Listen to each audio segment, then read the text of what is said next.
anak gadis hobi menenun. Habis menenun disuruh ibu mengaji. Kalau kalian mampir ke alun-alun, wajiblah datang ke Museum Batam Raja Ali Haji. Ini Gurindam, pasal yang pertama.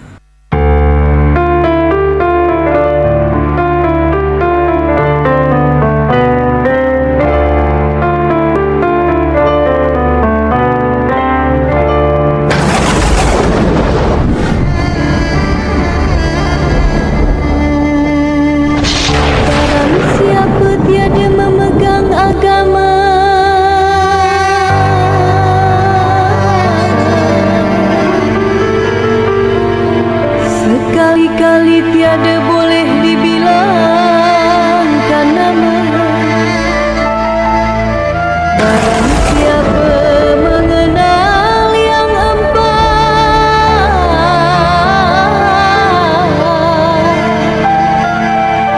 maka iaitulah orang yang makrifat. Barang siapa mengenal Allah,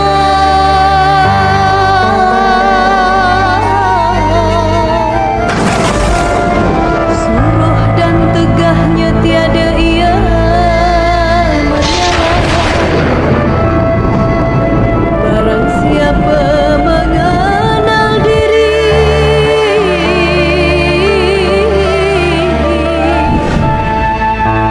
maka telah mengenal akan Tuhan yang bahari. Barang siapa mengenal dunia,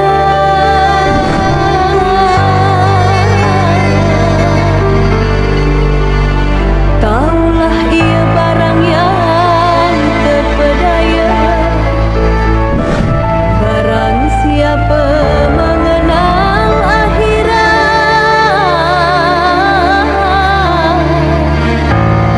taulah ia dunia mudarat.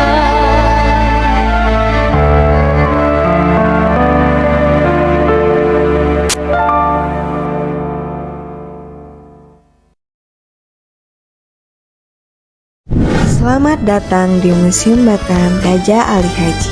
Sebelum masuk kita disambut dengan adik-adik dan scan barcode tamu terlebih dahulu. Lalu untuk mengetahui informasi yang ada di dalam museum, kalian cukup scan barcode yang ada di museum di HP kalian.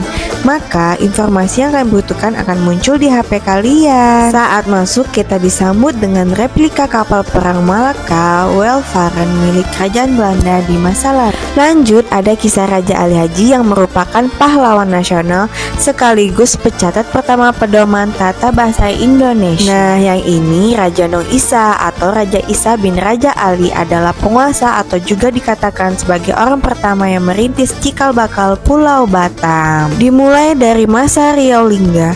Kerajaan Riau Lingga adalah sebuah kerajaan Islam di Indonesia. Kerajaan Riau Lingga memiliki peran penting dalam perkembangan bahasa Melayu hingga menjadi bentuknya sekarang sebagai bahasa Indonesia. Kerajaan ini mencapai puncak keemasannya pada masa pemerintahan Sultan Sulaiman Badur Alam Shah II yang di Pertuan Besar Riau Lingga keempat.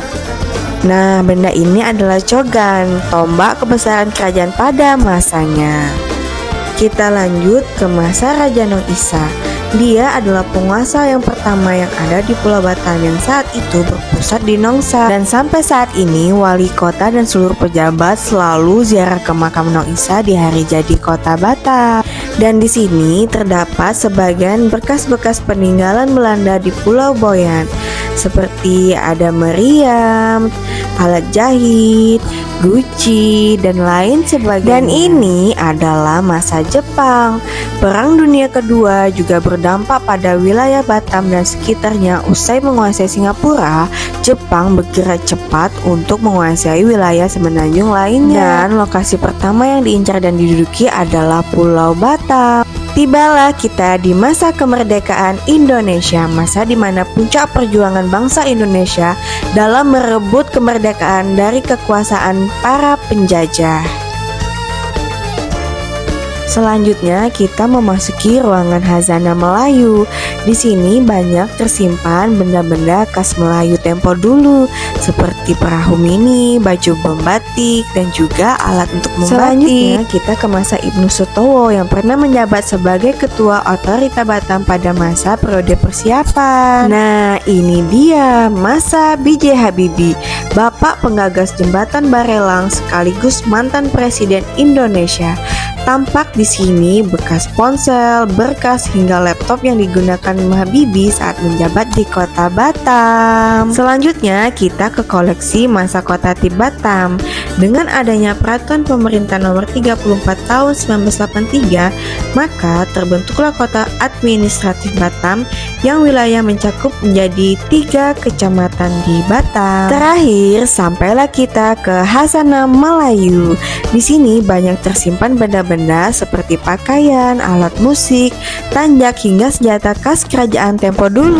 Ini adalah peninggalan MTQ ke-25 tingkat nasional 2014 dulu. Dan sampailah kita ke market Pulau Batam. Aku sama ibu aku lagi nyari nih di mana rumah kami di market Pulau Batam ini. Di sini kalian bisa melihat pembangunan kota Batam di bawah kepemimpinan Bapak Wali Kota Batam sekaligus Kepala BP Batam Bapak Muhammad Rudi. Beliau telah menjadikan kota Batam seperti kota baru karena Batam sekarang sudah punya jalan yang lebar-lebar. Dan ini adalah jam peninggalan dari simpang jam dulu yang sekarang sudah menjadi flyover laluan Madani. Siang-siang minum air kelapa sambil minum lewat burung dara. Wahai kita kaum anak muda, janganlah sampai melupakan sejarah.